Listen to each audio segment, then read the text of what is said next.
사람을 만나다 보면 자주 이 갈등이라는 상황에 빠지게 됩니다.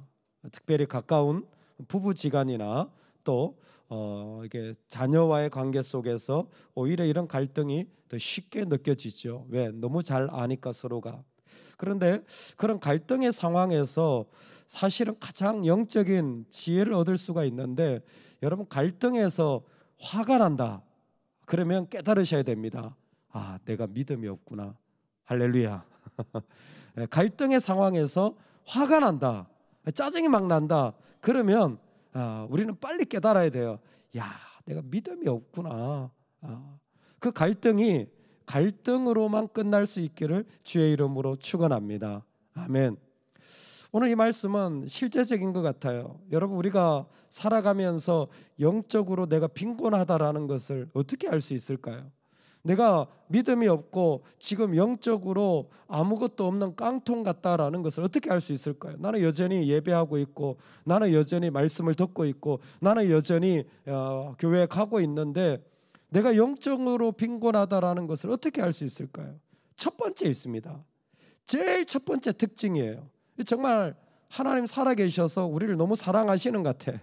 그래가지고 우리가 영적으로 빈곤한 걸 즉각적으로 알려주시는 거예요. 첫 번째 특징이 뭐냐면 손해보고는 못 살아요. 영적으로 빈곤한 사람들은 손해보고는 못 살아요.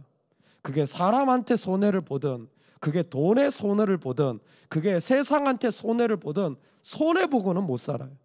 내가 손해보는 것 같은 것을 견디기가 어렵습니다. 그건 뭐냐면 그 사람은 영적으로 지금 아무것도 없다라는 거예요. 그 안에 다른 것이 채워졌다면 이것 좀 손해본다고 한들 그게 뭐 어렵겠습니까? 뭐 그냥 돈일 뿐인데, 그 뭐 일일 뿐인데. 그런데 뭐예요? 하나님으로 체험받지 않은 사람은 그게 너무 힘들어요. 그게 너무 답답하고 너무 속이 상하고 그것 때문에 마음이 너무 어려운 겁니다. 그 일들은 이스라엘에게 있어서 대단히 부끄러운 일이었어요. 사실 이스라엘은 하나님이 출애굽에서부터 공동체 생활을 하며 거기에 보상법, 배상법, 또 재산의 종을 돌려주는 여러 가지 수많은 법들을 통하여서 그들이 약한 자들과 어려움이 있을 때 함께 손해를 보며 돌려주라고 하는 것들을 계속 가르쳐 왔었습니다. 대표적인 게 희년 아닙니까? 내가 돈 주고 사도 땅을 뭐예요? 주인에게 돌려줘야 되는 거예요. 내가 돈 주고 샀는데 아니야. 그래도 하나님 막으시는 거예요. 여러분, 얼마든지 손해보실 수 있는 은혜가 있기를 주의 이름으로 축원합니다. 세상에 많은 사람들이 손해보고는 못 살아요. 어떻게 부부가 손해보고 삽니까? 그런데 믿는 사람들은 달라요. 손해봐도 괜찮은 겁니다. 손해봐도 충분히 그럴 수 있는 거예요. 오늘 선지자의 그 제자 중에 한 아내가 그 아마 제자가 죽은 것 같아요. 그런데 자기 아들과 같이 있는데 그 두 아들들이 같이 이렇게 먹고 살려고 하다 보니까 빚을 졌겠죠. 가부로 혼자 사니까 어려웠던 것 같아요. 그 일들이 많아졌는데, 그 빚이 많아졌는데 이제 돈을 빌려준 사람이 뭐라고 하냐면 네가 빚을 갚아라. 그런데 빚을 못 갚으면 어떻게 해요? 너의 두 아들을 내가 나의 종으로 데려가겠다라는 거예요. 이 사회가 얼마나 영적으로 빈곤한지 첫 번째 드러나는 거예요. 돈 빌려준 사람은 뭐예요? 절대 손해보지 않겠다라는 겁니다. 손해보지 않겠다라는 거예요. 두 번째로 이 영적 빈곤에 드러나는 특징이 무엇이냐면 책임지려고 하지 않습니다. 영적 빈곤이 있으면 책임지려고 하지 않아요. 그냥 모른 척 지나갑니다. 첫 번째는 손해보려고 하지 않고, 두 번째는 책임지려고 하지 않아요. 그래서 섬기려고 하질 않아요. 그 자리에 나가서 내가 나를 내어드리려고 하지 않아요. 그게 뭐예요? 영적 빈곤인 거예요. 참 악한 시제. 하나님 앞에서 내가 나를 내어드립니다, 필요가 있습니다, 내어드립니다 해야 되는데 얼마나 이유가 많은지 책임지려고 하지 않아요. 여러분, 오늘 이 여인이 자기 두 아들이 종이 되어지는 그런 자리에 가게 되었어요. 물론 빚이 있기 때문이겠지만, 그러나 자녀를 종으로 삼는다는 일은 얼마나 억울한 일입니까? 여러분, 이 일을 해결해 줄 사람은 선지자가 아닙니다. 이 일을 해결해 줘야 될 사람은 누구냐면 왕입니다. 이건 왕의 일이에요. 우리가 앞에서부터 봤잖아요. 다윗이 하는 일이 뭐냐면 전쟁하고, 솔로몬 하는 일이 뭐예요? 재판하는 일이에요. 기본적으로 이건 왕의 업무입니다. 그런데 이 시대가 영적으로 악한 시대가 되니까 뭐예요? 왕조차 왕으로서의 직무를 하려고 하지 않습니다.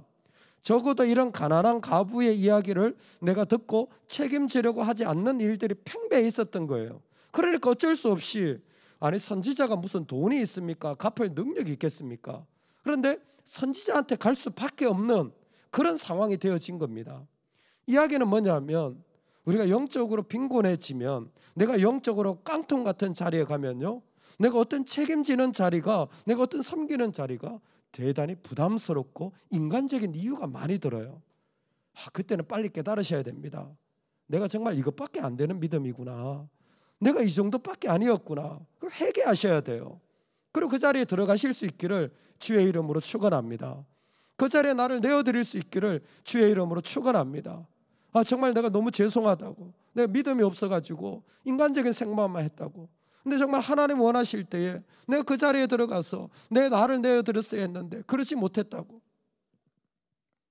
영적 빈곤은 영적인 관계들에서 반드시 결핍되어지는 모습들이 그대로 드러납니다.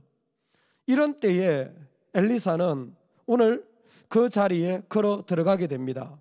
그런데 영적 빈곤의 결과가요, 그저 그냥 손해 안 보려고 하고 책임 안 지려고 하는 것만 드러내는 것도 있는 것 같지만, 영적인 빈곤의 자리에서는요, 또 하나님이 하나님의 사람을 세우시기도 한다라는 것입니다. 하나님의 사람을 세우기도 한다는 겁니다. 여러분, 우리가 하나님의 사람으로 세움받기를 주의 이름으로 축원합니다. 아멘. 요즘 위드 코로나로 예배를 드릴 수 있는데도 예배당에 안 온답니다. 모든 교회들이 하는 얘기가 70% 회복되면 성공했다, 이렇게 얘기한다라는 거예요. 70% 떠났던 사람들이 다시 오면 회복했다라고 얘기한다는 거예요.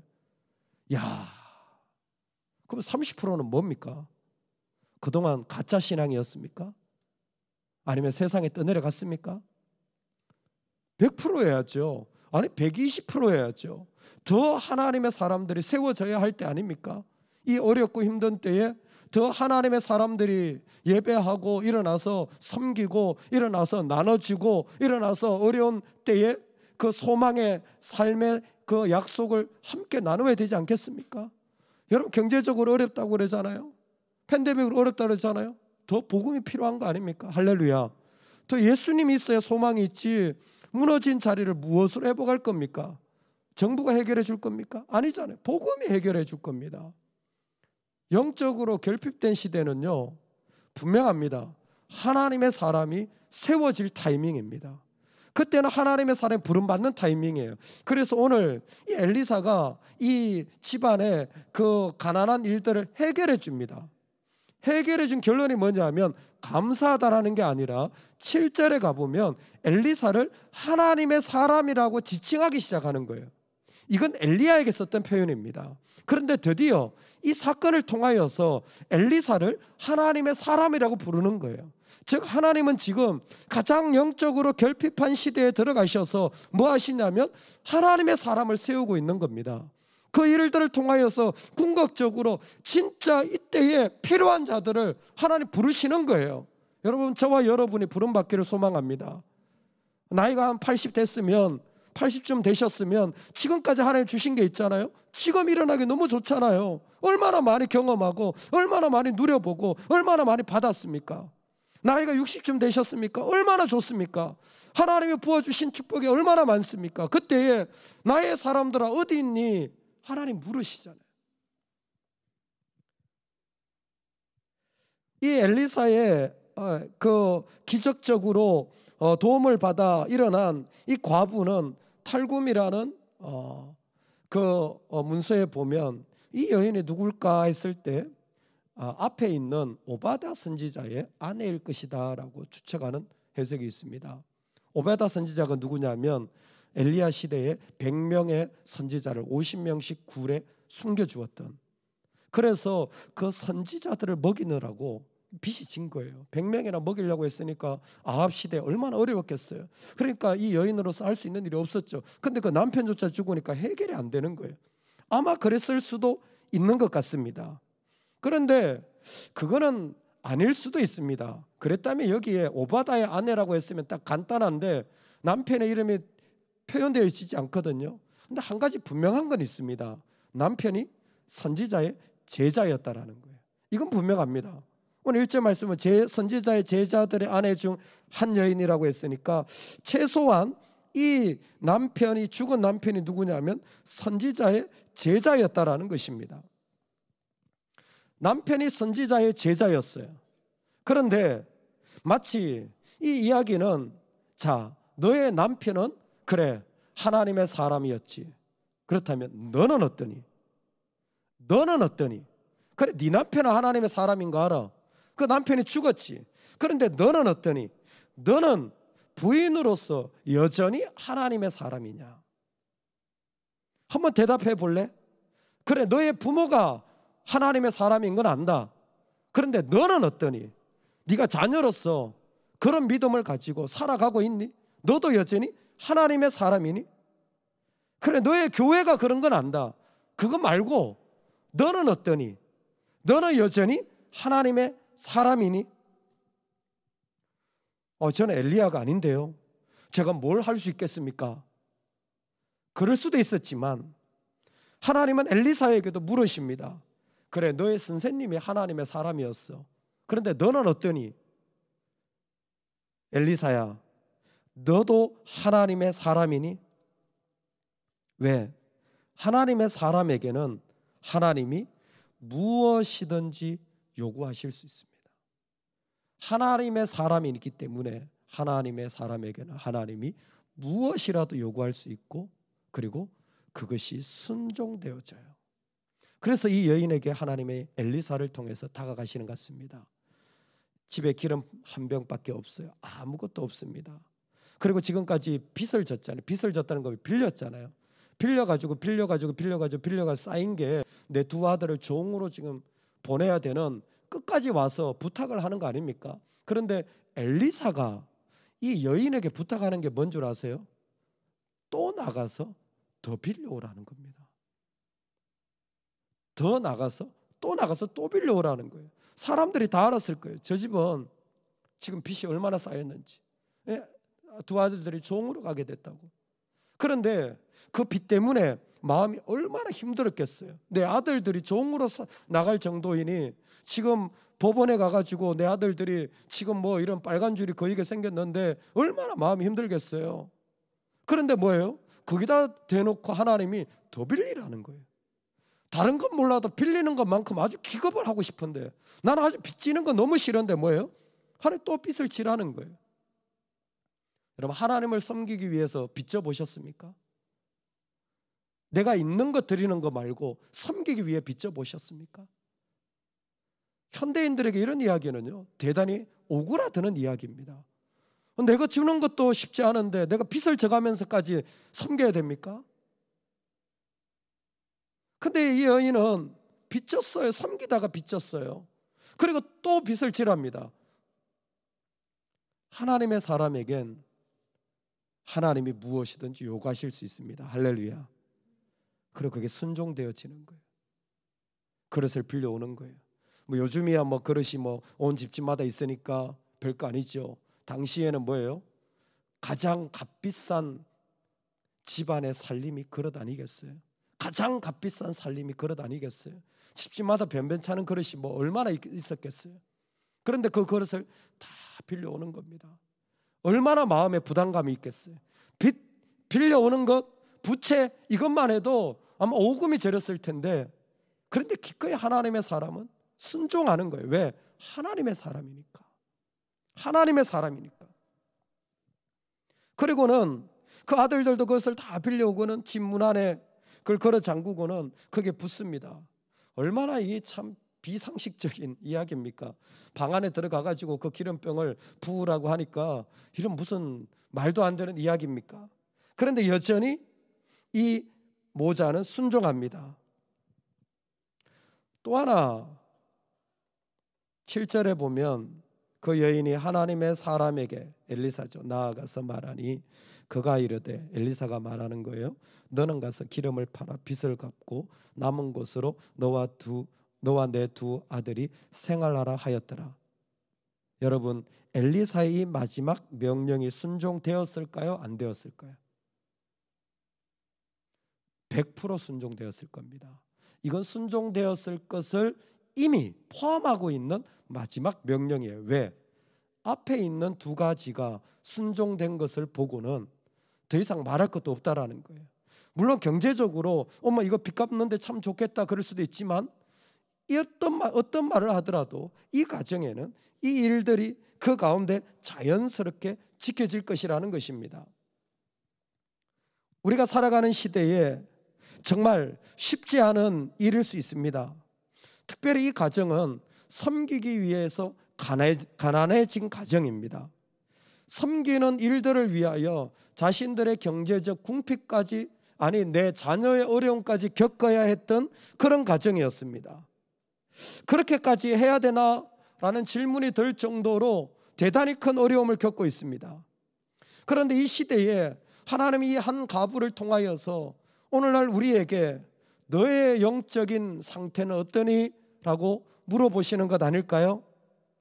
혹시 내가 좀 손해보는 것 그거 힘들어하진 않습니까? 혹시 내가 책임지려고 하는 자리는 피하려고 하지 않습니까? 영적인 빈곤이 우리에게 나와 있다면 오늘 그 자리에서 돌이켜지는 은혜가 있기를 주의 이름으로 축원합니다. 이 땅에서 망해봤자 경제적으로 망하는 것밖에 없어요. 이 땅에서 망해봤자 죽음밖에 없습니다. 그런데 그리스도인들은 그 망함 속에서도 생명을 이미 받은 자들인 줄로 믿습니다. 두려워할 것 아무것도 없습니다. 할렐루야, 아멘.